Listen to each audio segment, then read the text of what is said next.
Right, so update po, ito yung kanina na dinala dito na sinabi ko DIY. So yun nga, pinag-revolution hanggang bumigay yung valve block. So bumaba yung barbula. So lumagapak. Ngayon, pinalitan ng barbula. So ang problema, ito nga yung mga valve block hindi siniyakap. So tumagos sa may timing gear. Okay, so yun nga po. Ngayon, ginahin ng timing gear. So sabi ko kanina,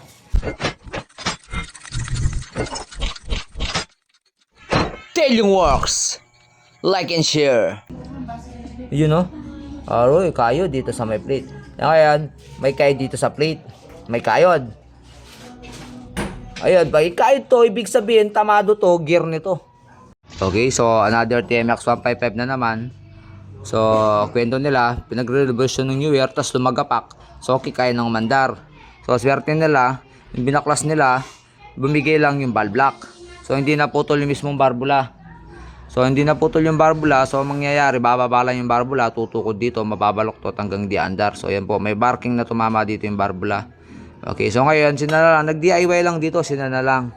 So, ngayon yun nga, pinalitan na nila ng bagong barbula. Yun, no? Okay, so, bago na yung barbula. Bago na yung barbula. Ang problema, nung umandar to, sobrang ingay. So, hindi na natin na video kanina kasi hindi ko alam na kinalas na pala. Pumasok lang tayo sa loob ng bahay. So, nakabaklas na, kaya hindi ko na video. Okay?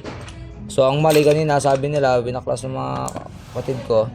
So, itong washer dito sa may stud, winasher nila dito sa valve spring. Kaya kung bakit maingay. So, hindi lang yan kung bakit maingay. So, sabi ko, okay, so ngayon, so natanggal na dito sa head. So, hindi tayo hanggang sa may black. So, hindi tayo compatible na hanggang black lang nakabukas. So, sabi ko, buksan din dito sa gilid. Alright?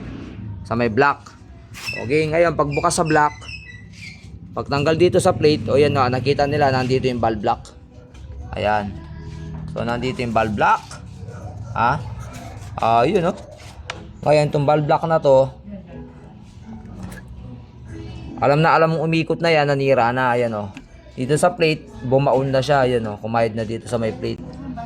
Yun, no? Aroy, kayod dito sa may plate. Ngayon, may kayod dito sa plate. May kayod. Ayun, pag ikayod to, ibig sabihin, tamado to, gear nito. Kasi kinain niya yan.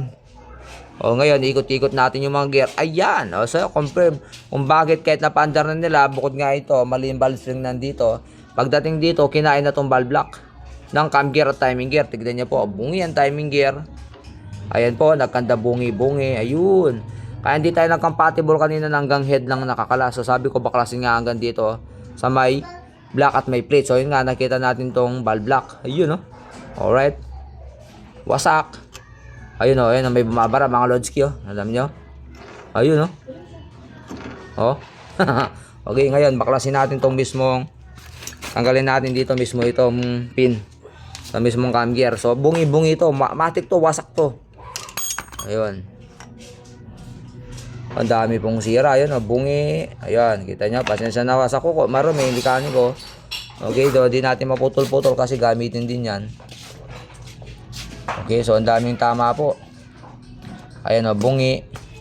Bungi. So, lahat. Kung saan parting tatama yung lock nito, yung valve block na yan, sisirain niya yan. So, kung kanina, in-assemble lang to, hindi sinak to, pag andar nito, wasak pa rin to. Maingay pa rin to at lalaga pa at pwedeng mag-lock ulit kasi once na naiipit tong valve block na to dito sa cam gear, between ng cam gear, between ng timing gear, maglalak yan. So, paulit-ulit lang. So, ngayon, so, malinaw, malinaw, gastos to. Gastos na malala. Wasak tong cam gear. Panigrado, wasak din tong timing gear. Okay, so anong gagawin? Okay, so baklasin muna to. Alright. So, laking tama. So, nagtitid dito. Kung sana, una pa lang, sumabog to. Pagkatanggal ng barbala nito, binaklasan ng buo ito, di na nag-repeat. So, sana hindi natamaan tong cam gear at timing gear. Kasi, pag bincheck natin to, check natin lahat yan, valve block, titignan lahat yan bago paandarin. Check din natin isa pa dito, baka nandito pa yung, o baka may valve block pa dito. So, sana wala na. Okay, so kapain na lang, lilinisin, tanggalin muna tong timing gear. Alright, so update po, ito yung kanina na dinala dito na sinabi ko DIY. So yun nga, pinag-revolution hanggang bumigay yung valve block. So bumaba yung barbula. So lumagapak. Ngayon, pinalitan ng barbula. So ang problema, ito nga yung mga valve lock hindi chinekap, so tumagos sa may timing gear. Okay, so yun nga po. Ngayon ginahin ng timing gear. So sabi ko kanina, 'di ba, yung kung ang cam gear nito wasak, yan may bungi-bungi. Yun, okay. So matik po pati timing gear nito may tama. Okay, so yun nga, ayun po, nagkanda bungi-bungi. Alright. Yun, oh. So bumaon diretso dito. Yun.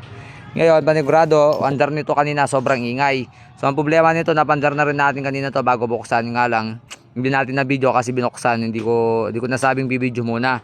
Okay, so ngayon natapos na siya. So start natin kung tumahimik nga ba o hindi. Start natin. Moment of truth. Boss Bogard, start nga.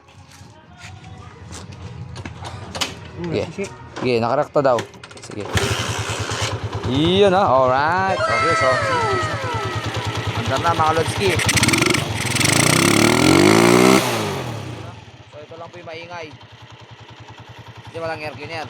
Pero kung marinig nyo lang kanina to, bago natin buksan to, dahil nga bungi-bungi yung gear, expect nyo na. Yung nga hindi bungi-bungi yung gear, ha, napakaingay. Yung pa kaya nagkadabungi-bungi yung gear niya kanina. Alright. So yun lang po, anong lesson learned dito? Once na kumalas ng ganon, check mabuti yung valve lock.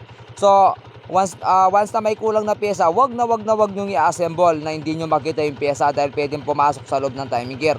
So tulad dito, nawasak yung timing gear, imbis na push rod lang, imbis na valve lang. Okay? So yun po, TMX 155 na kumatok, pinagpraktisan, so lalong naloko, problem solved. Alright?